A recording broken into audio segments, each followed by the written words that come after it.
How's it going, everybody? My name is Jacob Glass, and here is a quick recap of Daniel chapter 1. So Daniel chapter 1 opens up with the phrase, in the third year of the reign of Jehoiakim. So who was Jehoiakim? So we're going to see, if we look back in Scripture, a story of King Josiah of Judah, that he went out to make war against King Necho of Egypt, and he was killed in the process. So they placed his son Jehoahaz in his stead as king in Judah.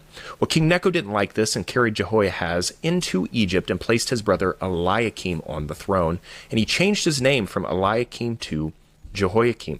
So there is Jehoiakim. So the other thing we see is that in the third year of the reign of Jehoiakim, King Nebuchadnezzar of Babylon came to Jerusalem and besieged it. So there were three phases of this siege. The first was in 605 BC, the second was in 597 BC, and the third and final destruction of Jerusalem and its temple happened in 586 BC. So King Nebuchadnezzar carried off these young nobles of the royal family, and he took them into Babylon with him, along with the temple vessels. So what was his purpose? Well, we see that he was going to indoctrinate them into the Chaldean culture. For 3 years, he was going to teach them the literature, the language, and he even changed their name. So Daniel, Mishael, Hananiah, and Azariah were all a part of this original carryover in 605 BC. And he changed their names. Daniel was Belshazzar. Hananiah was Shadrach, Mishael was Meshach, and Azariah was Abednego.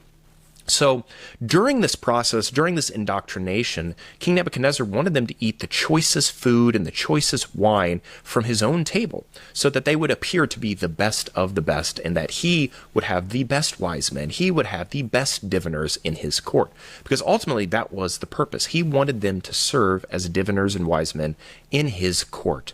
So what happens is that Daniel and his friends abstained from the food.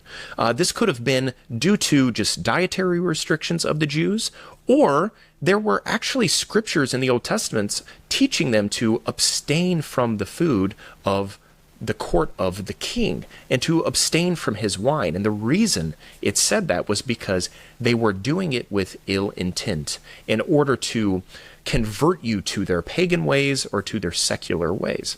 So I think Daniel probably would have been aware of this, that he knew that Nebuchadnezzar's intentions were not for his good, but ultimately were to convert him and his friends into the Chaldean culture.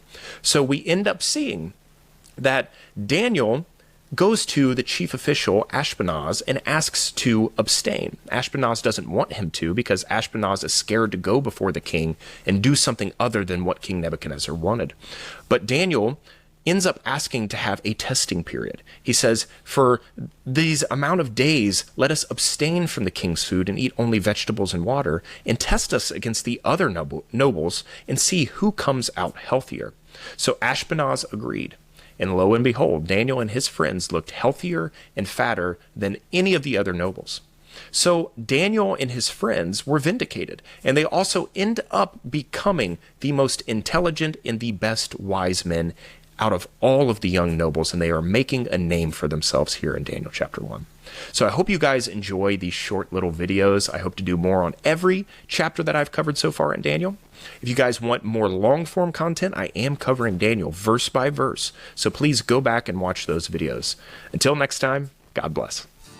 Seated here at my right hand, the Lord to my Lord did command, for of these heathen I will make a kingly footstool for your sake.